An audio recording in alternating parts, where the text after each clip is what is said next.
700 కోట్ల భూ స్కామ్లో సంచలన విషయాలు బయటకు వస్తున్నాయి. కీలక విషయాలను retired sub register Singh ACB కస్టడీలో వివరించారు. అందులో పలువురు వైసీపీ ముఖ్య నేతల పేర్లు ఉన్నట్లు తెలుస్తుంది. తాను సీఎం చంద్రబాబుకు రాసిన లేఖలో ఉన్న అంశాలకి కట్టుబడి ఉంటానని సింగ్ చెప్తున్నారు. తాను చేసిన ఆరోపణలకు సంబంధించిన అన్ని ఆధారాలు సమర్పిస్తానని వెల్లడించారు. జగన్ సర్కారు హయాంలో జరిగిన అవినీతి, అక్రమ రిజిస్ట్రేషన్ల గుట్టు విప్పుతానని సింగ్ కస్టడీలో తెలిపారు. తప్పుడు రిజిస్ట్రేషన్లు చేయాలని అప్పటి సీఎంఓ కార్యాలయం నుంచి ఆదేశాలు వచ్చాయని, జగన్ పిఏ కేఎన్ఆర్ అన్నిటికీ సూత్రధారని సింగ్ చెప్తున్నారు. దర్యాప్తులో భాగంగా కేఎన్ఆర్ ఆస్తుల చిట్టాను సింగ్ విప్పారు. శ్రీకాంత్, రీతూ చౌదరి పేరున రిజిస్ట్రేషన్ చేసిన అక్రమ ఆస్తుల వివరాలను సింగ్ బయటపెట్టారు.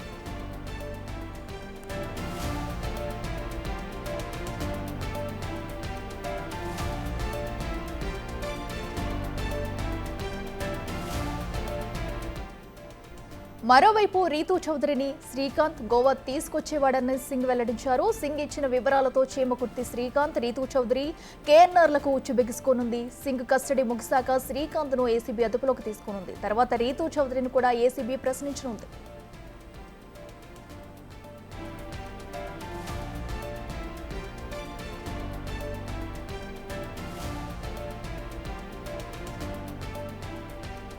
ఇదే అంశానికి సంబంధించి మరింత సమాచారం మా ప్రతినిధి శివ లైవ్ లో అందిస్తారు. శివ, చెప్పండి, మరి ఏపీలో భూ స్కామ్లకు సంబంధించి కూడా కొత్త విషయాలు అయితే బయటకు వస్తున్నాయి. ఎందుకంటే అటు వైసీపీ నేతల ద్వారానే కూడా ఇదంతా జరిగినట్టు కూడా, వాళ్ళ ప్రమేయంతో ఇదంతా చేసినట్టు కూడా సింగ్ అయితే కొన్ని విషయాలను అయితే బయట పెట్టారు. ఇప్పుడు ఏం జరగబోతుంది, డీటెయిల్స్ ఏంటి?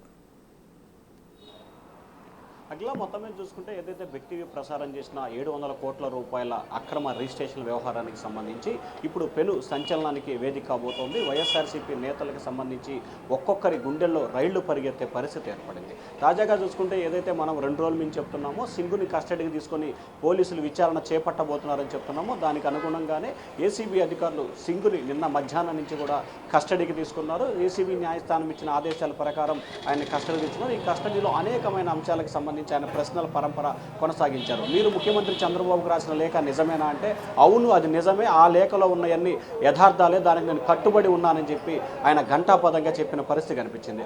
అలాగే శ్రీకాంత్ చౌదరి, సజ్జల రామకృష్ణారెడ్డి వీరంతా కూడా ఆయనకు బినామీలు, వారు ఒకరికొకరు సత్సంబంధాలు కలిగి ఉన్నాయి. అలాగే శ్రీకాంత్కి సంబంధించి, అలాగే కేఎన్ఆర్ మాజీ సీఎం జగన్మోహన్ రెడ్డికి సంబంధించిన పిఏ కేఎన్ఆర్ ఎవరు ఉన్నారో, కేఎన్ఆర్ కూడా కొన్ని భూములని అక్రమంగా రిజిస్ట్రేషన్ చేయించుకున్నారు. తనపై బలవంతంగా బెదిరింపులకు పాల్పడి కూడా ఇదంతా పాల్పడ్డారు. అలాగే కొన్ని భూములకు సంబంధించి శ్రీకాంత్ చౌదరి, అలాగే మరికొన్ని భూములకు సంబంధించి శ్రీకాంత్కి సంబంధించి, అలాగే మరికొన్ని సంబంధించి రీతా చౌదరి, మరికొన్ని సంబంధించి కేఎన్ఆర్ పేరు మీద కూడా రిజిస్ట్రేషన్ జరిగినట్టు తెలుస్తూ ఉంది. అలాగే కొన్ని భూములకు సంబంధించి కూడా జగన్ సతీమణి పేరు మీద కూడా రిజిస్ట్రేషన్ చేసినట్లు కూడా ఆయన ఏసీబీ అధికారుల విచారణలో చెప్పినట్టు తెలుస్తూ ఉంది. అయితే ఆయన నిన్న, ఇవాళ, రేపు, ఎల్లుండి 4 రోజుల పాటు ఏసీబీ అధికారులు విచారణ చేయబడుతున్నారు. ముందుగా ఏదైతే సింగుని విచారించిన తర్వాత కూడా ఎల్లుండి దీనికి సంబంధించి శ్రీకాంత్ని విచారణకు పిలిచే అవకాశాలు కనిపిస్తున్నాయి. ఆ తర్వాత రీతూ చౌదరిని కూడా విచారణకు పిలిపిస్తారు. వీరు ముగ్గురు చెప్పిన సమాచారాన్ని బేస్ చేసుకుని కేఎన్ఆర్ని, ఆ తర్వాత సజ్జల రామకృష్ణారెడ్డి కూడా పిలిచే అవకాశం కనిపిస్తూ ఉంది. ఈ కేసుకు సంబంధించి కూడా త్వరలోనే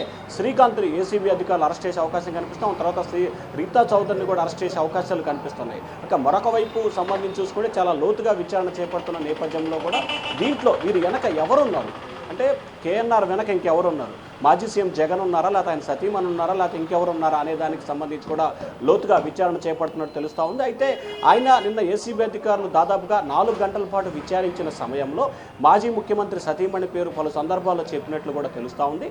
అలాగే కేఎన్ఆర్ పేరు ఎక్కువగా వినియోగించినట్టు తెలుస్తూ ఉంది. సో త్వరలోనే వీరందరికీ కూడా నోటీసులు ఇచ్చి విచారణకు పిలిచే అవకాశం కనిపిస్తూ ఉంది. వీరి పాత్ర ఉన్నట్టు తెలిస్తే కనుక ఒక్కొక్కరిని అరెస్ట్ చేసి రిమాండ్కి పంపించే అవకాశాలు కనిపిస్తుంది. ఆ తర్వాత వారిని కూడా అరెస్ట్ చేసి కస్టడీ తీసుకొని మరికొంత విచారణ చేపట్టే అవకాశం కనిపిస్తోంది. ఏదైతే మొదటి నుంచి బిగ్ టీవీ ప్రసారం చేస్తుందో 700 కోట్ల రూపాయలకు సంబంధించి అక్రమ రిజిస్ట్రేషన్ జరిగాయి, అది యథార్థమైన సంఘటన ప్రస్తుతం అయితే తేటతెల్లమవుతున్న పరిస్థితి కనిపిస్తూ ఉంది. అఖిల, అయితే శివ, మనం చూస్తున్నాం సింగ్ కూడా విచారణలో అన్ని ఆధారాలను కూడా బయట పెడతానంటూ కూడా తను చెప్తున్నారు. దానికి సంబంధించిన డాక్యుమెంట్ కూడా సబ్మిట్ చేస్తా అంటున్నారు. మరి ఏం సబ్మిట్ చేస్తారు అనేది కూడా ప్రస్తుతం అయితే ఉత్కంఠంగా మారింది. దీనిలో ఇంకా ఎవరైనా ఉన్నారా? ఎందుకంటే మనకు కనిపించేది 700 కోట్లు మాత్రమే. మరి దీని వెనక ఇంకా ఏమైనా స్కామ్ జరిగి ఉండొచ్చు అనే అనుమానాలు కూడా ఉన్నాయంటారా? ఖచ్చితంగా అఖిల ప్రధానంగా చూసుకుంటే సింగుని పూర్తి స్థాయిలో విచారించిన తర్వాత నిన్న ఈరోజు రేపు విచారించిన తర్వాత మరికొన్ని అంశాలు కూడా వెలుగులోకి వచ్చే అవకాశాలు కనిపిస్తున్నాయి. ప్రధానంగా చూసుకుంటే ఈ అంశాలకి సంబంధించి ప్రస్తుతానికైతే సింగు, ఆ తర్వాత శ్రీకాంత్, ఆ తర్వాత రీతు చౌదరి, ఆ తర్వాత కేఎన్ఆర్, ఆ తర్వాత ఇంకా వీరు చెప్పిన సమాచారం ప్రకారం ఎవరున్నారు, ఈ పెద్ద పెద్ద తలకాయలు ఉన్నాయనే దానికి సంబంధించి కూడా వారిని కూడా పిలిచి విచారణ చేపట్టే అవకాశాలు అయితే కనిపిస్తున్నాయి. ప్రస్తుతం సింగు పూర్తి స్థాయిలో డాక్యుమెంట్లు ఏదైతే తాను అక్రమంగా రిజిస్ట్రేషన్ తనని బెదిరించి అలాగే గోవాలో నిర్బంధించి తన కుటుంబాన్ని బెదిరింపులకు పాల్పడి ₹1 కోటి వసూలు చేశారో వాటికి సంబంధించిన ఆధారాలు, అలాగే తానని బెదిరించి విశాఖపట్నం, కాకినాడ, ఇబ్రహీంపట్నం, విజయవాడ, గుంటూరు పరిసర ప్రాంతాల్లో ఎక్కడెక్కడైతే భూములు స్థలాలు రిజిస్ట్రేషన్ చేయించుకున్నారో వాటన్నిటి ఆధారాలను, వాటికి సంబంధించిన జిరాక్స్ డాక్యుమెంట్లను కూడా ఆయన ఏసీబీ అధికారులకు ఇప్పటికే ఇచ్చినట్టు తెలుస్తూ ఉంది. వాటికి సంబంధించిన నిజానిజాలను తేల్చుకునే ప్రయత్నంలో ఏసీబీ అధికారులు ఉన్నట్లు తెలుస్తూ ఉంది. ఇవాళ రేపట్లో దానికి సంబంధించిన విచారణ కూడా ఏసీబీ అధికారులు చేపడతారు. ఎక్కడైతే రిజిస్ట్రేషన్ జరిగిందో అసలు ఆ భూములు ఎవరి పోద్బలంతో ఆ భూముల రిజిస్ట్రేషన్ జరిగింది, వారి మధ్య రిజిస్ట్రేషన్ జరిగే సమయంలో ఉన్న ఆర్థికపరమైన అంశాలు అంటే చట్టబద్ధంగానే రిజిస్ట్రేషన్ జరిగాయా లేకపోతే చట్టబద్ధంగా కాకుండా బెదిరింపులకు పాల్పడి రిజిస్ట్రేషన్ చేశారా, దీంట్లో ఎన్ని ప్రభుత్వ భూములు ఉన్నాయి, ఎన్ని కోరంబోకు భూములు ఉన్నాయి, ఎన్ని ప్రైవేటు భూములు ఉన్నాయి, ఇట్లా రకరకాల అంశాలకు సంబంధించి కూడా అన్ని రకాల వివరాలను అయితే సేకరిస్తున్నారు. మనకు అందుతున్న సమాచారం ప్రకారం అయితే సింగ్ ఇచ్చిన సమాచారం మేరకు త్వరలోనే అంటే ఇవాళ రేపట్లోనే మరొక 2-3పై కూడా ఏసీబీ అధికారులు కేసు నమోదు చేసి అరెస్ట్ చేసే అవకాశాలు కనిపిస్తా ఉన్నాయి. అఖిల దిశ మనం చూస్తున్న మరోవైపు కూడా అటు రీతు చౌదరిని, శ్రీకాంత్ని కూడా విచారణకు పిలబోతున్నట్టు కూడా తెలుస్తుంది ఏసీబీ. అయితే మరి ఇప్పటి వరకు దానికి సంబంధించి నోటీసులు ఏమైనా జారీ చేశారు వారికి?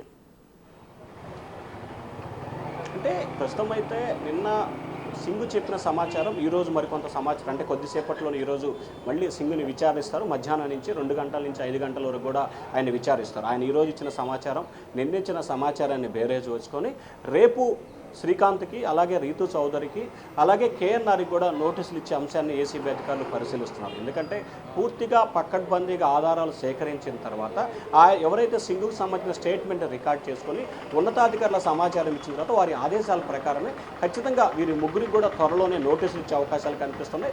మనకి ఉన్నతాధికారులు చెప్తున్న సమాచారాన్ని అంటే రికార్డులు కాకపోయినా మనకు చెప్తున్న సమాచారాన్ని బేరేజ్ వేసుకుంటే ఖచ్చితంగా ఇవాళ రేపట్లో అంటే ఇవాళ కాకపోవచ్చు రేపు ఎల్లుండిలో శ్రీకాంత్కి అయితే ఏసీబీ అధికారులు నోటీసులు ఇచ్చే అవకాశం కనిపిస్తూ ఉంది. ఆ తర్వాత ఆయన ఇచ్చిన సమాచారం, ఆయన ఇచ్చిన వివరాలను బేస్ చేసుకుని ఆ తర్వాత రీతా చౌదరికి కూడా నోటీసులు ఇచ్చే అవకాశం కనిపిస్తూ ఉంది. వీరిద్దరిచ్చిన సమాచారం, వివరాలు సేకరించిన తర్వాత ఎవరెవరి పాత్ర దీంట్లో ఉంది, కేఎన్ఆర్ పాత్ర ఉందా, లేకపోతే జగన్ సతీమణి పాత్ర ఉందా, లేకపోతే ఇంకెవరి పాత్ర ఉంది అనే దానికి సంబంధించి లోతుగా విచారణ చేపట్టిన తర్వాత వారిచ్చిన సమాచారాన్ని బేసుకొని మిగిలిన వారికి కూడా నోటీసులు ఇచ్చి విచారణ చేపడతారు. అయితే మనకు అందుతున్న సమాచారం ప్రకారం ప్రస్తుతానికైతే సింగును ఆల్రెడీ అరెస్ట్ చేసి రిమాండ్ పెట్టి కస్టడీలో విచారణ చేపడుతున్నారు. రానున్న 4-5 రోజుల వ్యవధిలో శ్రీకాంత్ని, రీతు చౌదరిని కూడా అరెస్ట్ చేసే అవకాశాలు కనిపిస్తూ ఉన్నాయి.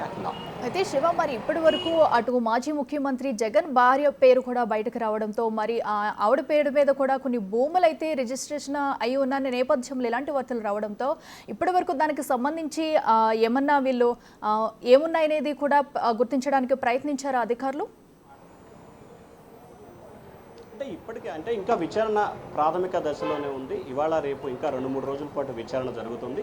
సింగుకు సంబంధించిన డాక్యుమెంట్లు అన్నింటిని కూడా ఆయన అధికారులకు ఇవ్వాలి. ఇప్పటికే కొన్ని డాక్యుమెంట్లు ఇచ్చారు, మరికొన్ని డాక్యుమెంట్లను కూడా త్వరలోనే ఇవ్వబోతున్నారు. ఆయన ఇచ్చిన తర్వాత ఎక్కడ ఏ డాక్యుమెంట్స్ ఉన్నాయి, వాటికి సంబంధించిన సమాచారం ఉంది, దాన్ని బేరేజ్ వేసుకొని ఒక్కొక్కరిగా విచారణ రమ్మని చెప్పి నోటీసులు ఇచ్చే అవకాశం అయితే కనిపిస్తోంది. అయితే వైఎస్ జగన్ సతీమణి భారతి పేరు మీద ఎక్కడెక్కడ భూములు రిజిస్ట్రేషన్లు జరిగాయి, లేదా ఆమె పేరు మీద జరిగాయా, లేదా ఆమె పోద్బలంతో వేరొక పేర్లతో రిజిస్ట్రేషన్ జరిగాయా, ఒకవేళ జరిగితే ఎక్కడెక్కడ జరిగాయి, ఎంతెంత భూములు జరిగాయి, ఏం జరిగాయి అనే డేటాను కూడా అధికారులు సేకరిస్తున్నారు. పూర్తి స్థాయి సమాచారం ఇచ్చిన తర్వాత మాత్రమే పక్క ఆధారాలు ఉన్నప్పుడే ఆమెకు కూడా నోటీసులు ఇచ్చే అవకాశాలు అయితే కనిపిస్తూ ఉన్నాయి.